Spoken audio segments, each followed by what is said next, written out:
Bon les gars, je me mouille un peu aujourd'hui vu que je change d'état naturel, vous l'avez remarqué. Aujourd'hui je me trouve au Kinépolis Bruxelles pour les Tarmac Ciné Sessions. Bon là je sais que ça a l'air un peu mzi, hein, mais dans une heure ce sera plutôt comme ça.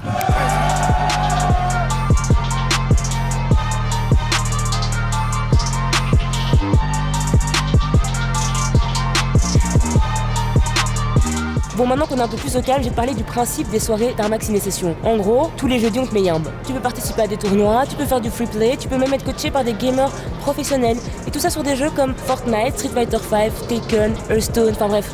T'as compris le bail. Je te rassure déjà, chaque event est gratuit, donc profites-en pour faire plus que bouffer du popcorn. Et aujourd'hui, toute la masse de joueurs que t'as pu voir sont venus pour tester en exclu le dernier jeu Nintendo, Super Smash Bros Ultimate, qui sortira bien sûr sur Nintendo Switch le 7 décembre. Encore un peu de patience, s'il te plaît. Alors bien sûr, Sony et Tahiti de la team de QLS ont voulu que je joue, mais bullshit. On sait très bien que les seuls jeux auxquels je sais jouer, c'est Uno et Trivial Pursuit.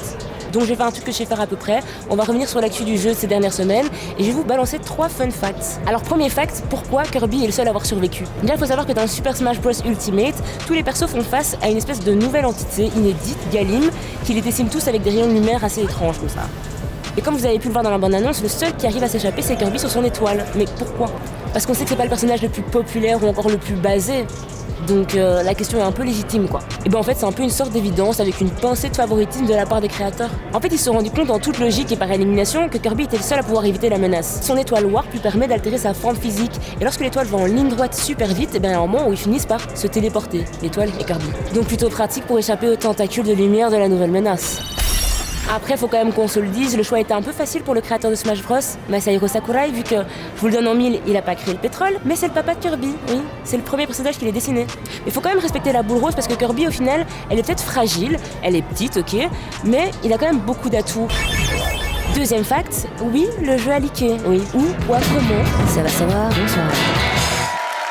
Je pense que c'est Nintendo qui a pas dû être très content quand il y a 2-3 jours, ils se sont rendus compte qu'une version jouable du jeu, plus des séquences, plus des extraits de la bande sonore la plus précommandée, avait fuité sur les réseaux.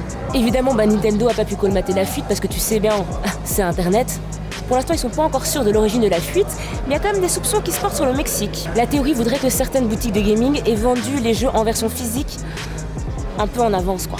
Et avant, vous vous disiez que certains ont eu beaucoup de chance de pouvoir y jouer à l'avance. J'ai quand même à vous dire que la version qui a été balancée sur les réseaux qui est jouable a mis hors d'état de nuire beaucoup de Nintendo Switch. Elles sont devenues inutilisables. Donc, la patience, c'est la clé, les gars. Troisième fact, pourquoi Smash Bros Ultimate sera le meilleur crossover? Alors, j'ai pu regarder pas mal de youtubeurs jouer au jeu en avance, et le jeu est genre super complet. Je dis pas ça pour faire plaisir ou quoi, parce que moi-même je m'y connais pas en gaming, mais j'ai trouvé ça impressionnant en fait. Dans les 74 personnages que tu peux jouer, tu retrouves des classiques de Nintendo comme Pikachu, Donkey Kong ou encore Mario. Mais tu retrouves aussi des personnages qui sont pas du tout Nintendo comme Ryu et Ken de Street Fighter ou encore Snake.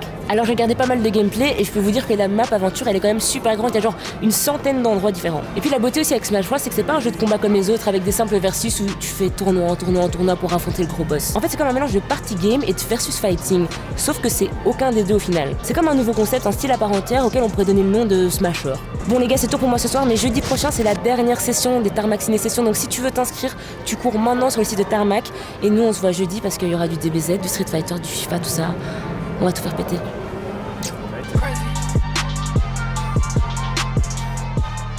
Hey, c'est encore moi. Et si tu veux un peu plus de ma personne, je t'incite à aller cliquer ici sur la playlist.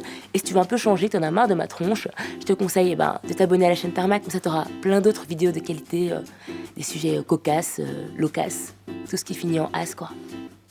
Bisous.